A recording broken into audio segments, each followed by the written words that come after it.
2 kilometre இருக்கிற இந்த ரோட்டில் மொத்தமாக நான் பெரிய பெரிய ரெஸ்டாரண்ட்ஸ் எல்லாம் சேர்க்காம பிரியாணி கடைங்க மட்டும் எப்படிப்பட்ட விஷயங்கள் எவ்வளோ அதிகமாக இருக்குது அப்படின்னு எனக்கு இதை பார்க்குறப்பவே பயங்கர ஷாக்கிங்காக இருந்தது. வணக்கம் மக்களே, நான் உங்கள் ஹரி. இன்னைக்கு வீடியோவில் number of gyms versus number of பிரியாணியா, என்னடா இது விக்ரமன் படத்துக்கு வெற்றிமாறன டைலாக்கள் சொன்ன மாதிரி காம்பினேஷனே சரியில்லையே அப்படின்னு தானே யோசிக்கிறீங்க. பட் இன்னைக்கு வீடியோவில் இது ரெண்டையும் கம்பேர் பண்ணணுங்கிற ஐடியா எனக்கு எங்கேருந்து வந்தது, இதை ஏன் கம்பேர் பண்ணணும், இதை கம்பேர் பண்ணுறது மூலிமா நான் தெரிஞ்சுக்கிட்டது என்ன அப்படின்னு பல விஷயங்களை உங்களுக்கு டீட்டெயிலாக சொல்ல போகிறேன். அதெல்லாம் பார்க்கறதுக்கு முன்னாடி நம்மள மாதிரியான சின்ன சேனலுக்கு உங்கள் சப்போர்ட்டை கொடுங்க. Get ready for the right. வாங்க வீடியோக்குள்ளே போகலாம்.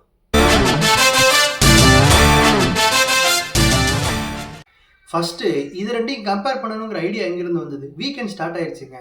வீக் டேஸில் ஒழுங்காக டயட் சார்ட்டை ஃபாலோ பண்ணுறோமோ இல்லையோ, வீக்கெண்ட் ஆனால் ஒரு சீட் மீல் எடுத்துக்கிறதுங்கிறது பழக்கமாயிடுச்சு. அந்த மாதிரி இன்றைக்கி என்ன சீட் மீல் எடுத்துக்கலாம்னு ரொம்ப யோசிச்சப்ப கிளியராக மைண்டுக்கு வந்த ஒரே ஐட்டம் பிரியாணி தான்.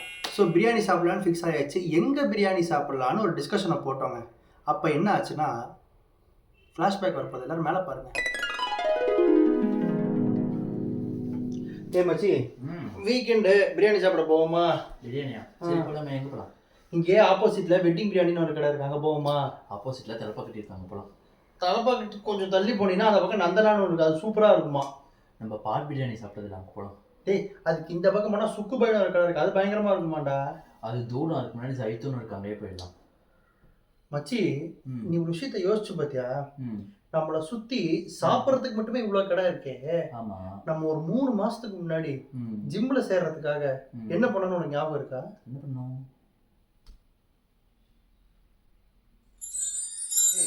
நம்ம ஜிம் ஜாயின் பண்ணணும். பக்கத்தில் என்ன நல்ல ஜிம் இருக்குன்னு பாரு. அப்படியா? இங்கே பாரு, 8 மீட்டர்ல ஒரு ஜிம் இருக்கு. ஆனால் ஒரு ட்ரெட்மில் கூட இல்லையா, ரொம்ப மொக்கையாக இருக்குது அது. இது வேணாம், இங்கே பாரு 1.5 கிலோமீட்டர் ஒன்று இருக்கு பாரு. ஆனால் அது ரொம்ப ரேட்டிங் கம்மியாக இருக்குது. சரி, அது வேணாம். இது 2 கிலோமீட்டர் ஓகே தான், ஆனால் ரொம்ப காஸ்ட்லியாக இருக்கு. அப்போ வேணாம். இந்த ஜிம்மை பாரு. அது வேணாம், இது பாரு. இதை பாடுறா. இதை பாரு. இல்லை அதில் இதை பாரு. இல்லை வேணாம், இது பாரு. அது வேணாம், போ. ஓகே, ஃப்ளாஷ்பேக்குள்ளே ஒரு ஃப்ளாஷ்பேக் பார்த்தீங்களா? இதுதாங்க நடந்தது. நம்ம சாப்பிட்ணுன்னு முடிவு பண்ணிட்டா நம்மளை சுற்றி எவ்வளோ ஆப்ஷன்ஸ் நமக்கு இருக்குது. இதே நம்ம ஒரு நல்ல விஷயம் பண்ணணும்னு நினைக்கிறப்போ அதுக்கு நம்ம எவ்வளோ தேடி போக வேண்டியது இருக்குது. அப்போ ஆக்சுவலாக நம்மளை சுற்றி எவ்வளோ பிரியாணி கடை இருக்குது, எவ்வளோ ஹோட்டல்ஸ் இருக்குது, எவ்வளோ ஜிம் இருக்குது அப்படின்னு சும்மா ஒரு கம்பேர் பண்ணி பார்ப்போம். இதுக்கான ரேஷியோ எவ்வளோ இருக்கும் அப்படின்னு தெரிஞ்சுக்கணும்னு எனக்கு ஆசையாக இருந்தது. அதுக்காக தான் இந்த வீடியோ எடுக்கணும்னு நான் முடிவு பண்ணேன். இப்போ கம்பேர் பண்ணணும்னு முடிவு பண்ணியாச்சு. இந்த கம்பேரிசனை எப்படி ஆரம்பித்து எப்படி முடிக்கிறது? ஏன்னா இங்கே எத்தனை ஏரியா இருக்குது, ஒவ்வொரு ஏரியாவில் எவ்வளோ ஆயிரக்கணக்கான கடைங்க இருக்குது, எங்கெங்கேயோ ஜிம்மெல்லாம் இருக்குது. இதை எப்படி நம்ம பண்ணுறதுன்னு யோசிச்சப்போ நான் ஒரு ஐடியா பண்ணேங்க. இங்கே இருக்கிற கிராண்ட் மால்லேருந்து ஃபீனிக்ஸ் மாலுக்கு ஒரு 1.5 to 2 கிலோமீட்டர் வருங்க. ஆனால் இது ஒரு முக்கியமான ரோடு, 100 ஃபீட் ரோடுன்னு சொல்லுவாங்க. சென்னையிலே ஒரு முக்கியமான ரோடுங்க இது. இந்த ரோட்டில் மட்டும் எவ்வளோ கடைங்க இருக்குன்னு பார்க்கலாம் அப்படின்னு முடிவு பண்ணால் இந்த ரோட்டில் வெறும் கடைங்க மட்டும்தான் இருந்தது. சரி, கடையை விட்டுருவோம்.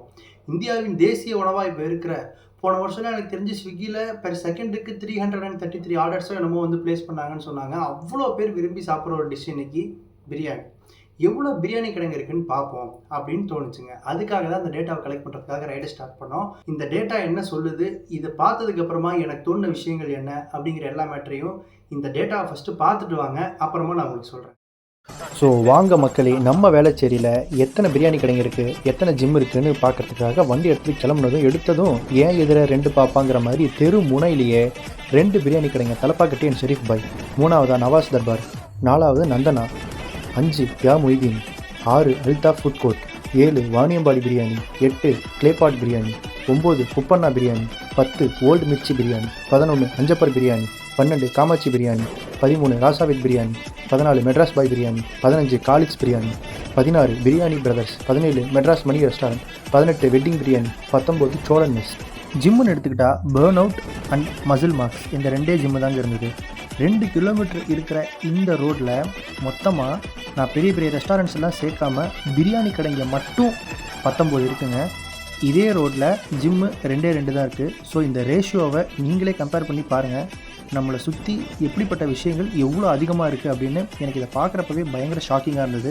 ஆக்சுவலாக இந்த ரோடுக்கு அந்த பக்கம் வேக்ஸ் அப்படின்னு சொல்லி ஒரு ஜிம் இருக்குது, அது 2nd ஃப்ளோரில் இருக்குது. நீங்கள் அதுக்கு போகணுன்னாலே பீஸா ஹட் அண்ட் KFC இது 2ஐயும் தாண்டி தான் போகணும். இது பக்கத்துலேயே Erode Amman mess, A to B, Pattukkottai mess, seashell, Zaitoon, Akshayam, இது இல்லாமல் மெக்டொனால்ட்ஸ் அண்ட் டாமினோஸ் இருக்குது. இத்தனைக்கு நடுவில் தான் அந்த ஒரு ஜிம் இருக்குது. நான் சுகர் பேஷண்ட்டாக என்னை விட்டுருங்களா அப்படிங்கிற மாதிரி தானேங்க இருக்குது. எனக்கும் அப்படி தான் இருக்குது. ஆக்சுவலாக பட் ஆனால் இந்த கம்பேரிசனே வந்து ஒரு சிலருக்கு ரொம்ப பேஸ்லெஸ்ஸாக தெரியலாம். ஏன்னா ஃபுட்டுங்கிறது எல்லாருக்குமே அத்தியாவசியம். ஆனால் எல்லாருமே உடம்ப வந்து ஃபிட்டாக வச்சுக்கணும் அப்படின்னு சொல்லி ஒரு ஜிம் ஃப்ரீக்காக இருக்க மாட்டாங்க. ஒரு மாடல் மாதிரியோ, அத்லெட் மாதிரியோ, இல்லை வந்து ஒரு பாடி பில்டர் மாதிரியோ இருக்கணும்னு நினைக்க மாட்டாங்க. ஆனால் நீங்கள் இப்போ ஃபேமிலியோட வெளியே போய் டைம் ஸ்பெண்ட் பண்ணணும்னு நினச்சா அந்த இடத்துல ஃபுட் இண்டஸ்ட்ரி தான் ஒரு மேஜர் ரோலை வந்து ப்ளே பண்ணுது. ஸோ ஃபுட்டுங்கிறது எல்லாருமே போய் சாப்பிட்றாங்க அப்படிங்கிறது இருக்கலாம். பட் ஆனால் இதுக்கு பின்னாடி இருக்கிற ஒரு சைக்காலஜிக்கலான ஃபேக்டை நீங்கள் யோசிச்சிங்கன்னா, இவ்வளோ பேர் ஃபுட்டு சாப்பிட ஆரம்பித்ததே, இவ்வளோ கடைங்க நமக்கு மார்க்கெட்டிங் பண்ண ஆரம்பித்ததுக்கு அப்புறம் தான். நம்மளை சுற்றி ஒரு பிரியாணிங்கிற ஒரு டிஷ்ஷில் மட்டும் எவ்வளோ வகை இருக்குங்க, நீங்களே யோசிச்சு பாருங்கள். Clay pot biryani, mid night biryani, bamboo biryani, Kerala biryani, Andhra biryani, அந்த பிரியாணி, இந்த பிரியாணின்னு பிரியாணியில் மட்டுமே எவ்வளோ வெரைட்டிஸாக நம்மக்கிட்ட மார்க்கெட்டிங் பண்ணுறாங்க. அது இல்லாமல் இந்த இன்ஸ்டாகிராம் இன்ஃப்ளூயன்சர்ஸ் எல்லாம் அன்றைக்கி ஒரு நாள் என்னாச்சு தெரியுமா, இன்றைக்கி ஒரு நாள் என்னாச்சு தெரியுமான்னு எங்கே போனாலும் ஃபுட்டை நம்மக்கிட்ட இன்ஃப்ளூயன்ஸ் பண்ணுறாங்க. அது நமக்கு ஈஸியாக கிடைக்கிற மாதிரி வச்சுருக்காங்க. அதனால தான் இவ்வளோ பேர் க்யூவில் நின்று வெயிட் பண்ணி ஒவ்வொரு கடையிலையும் சாப்பிட்டுட்டு இருக்காங்க. பட் ஆனால் இன்னொரு பக்கம் நமக்கு நிஜமாவே லைஃப்க்கு ஹெல்ப் பண்ணும் அப்படின்னு பெரிய பெரிய சக்ஸஸ்ஃபுல்லான பீப்புளெலாம் சொல்கிற சில விஷயங்கள், புக்கு படிங்க, ஜிம் போங்க அப்படின்னு சொல்கிற விஷயங்கள். ஜிம்மாவது 1, 2 இருக்குங்க. இங்கே லைப்ரரிலாம் இந்த மொத்த வேளச்சேரியிலே இருக்கா, இல்லை சென்னையிலே மொத்தம் எத்தனை இருக்குன்னு நீங்கள் விரல விட்டு எண்ணிடலாம், அவ்வளோதான். ஸோ லைப்ரரியே ஃபஸ்ட்டு இல்லைன்னா மக்களுக்கு புக் படிக்கணுங்கிற ஒரு பேசிக்கான எண்ணமே ஃபஸ்ட்டு எங்கேருந்து வரும் நீங்கள் யோசிச்சு.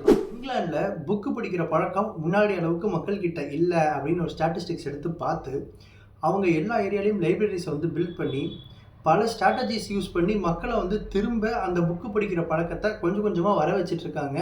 லாஸ்ட் இயரை விட இந்த இயர் வந்துட்டு புக் படிக்கிறவங்களோட பர்சன்டேஜ் வந்து ரொம்ப அதிகமாக இருக்குது அப்படின்னு சொல்கிறாங்க. ஸோ ஒரு கவர்மெண்ட்டே வந்து மற்ற கண்ட்ரீஸ்லலாம் எஃபர்ட் எடுத்து இந்த ஒரு நல்ல விஷயத்தை கல்டிவேட் பண்ணுறதுக்குலாம் ஹெல்ப் பண்ணுறாங்க.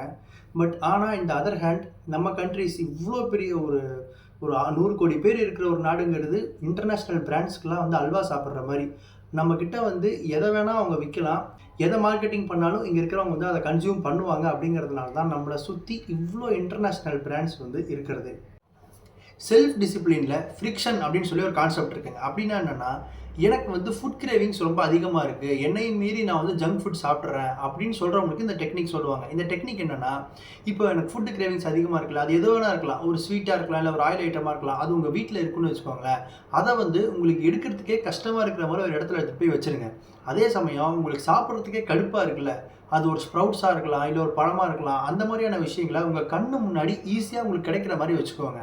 நீங்கள் பசி எடுக்கிறப்போ ஒரு தடவையும் அதை எந்திரிச்சு போய் சாப்பிடணுமா அப்படின்ற கடுப்புலையே உங்கள் கிட்ட எதை இருக்கோ அதை நீங்கள் சாப்பிட ஆரம்பிச்சிருங்க அப்படின்னு சொல்கிறாங்க. ஸோ நம்மளோட ஹியூமன் பிரெயினே எது நமக்கு ஈஸியாக கிடைக்குதோ, எது நமக்கு சாப்பிட்றதுக்கோ இல்லை அனுபவிக்கிறதுக்கோ ஈஸியாக இருக்கோ அதை தான் ஃபஸ்ட்டு எடுத்துக்கணும்னு தோணும், கன்சியூம் பண்ணணும்னு தோணும்.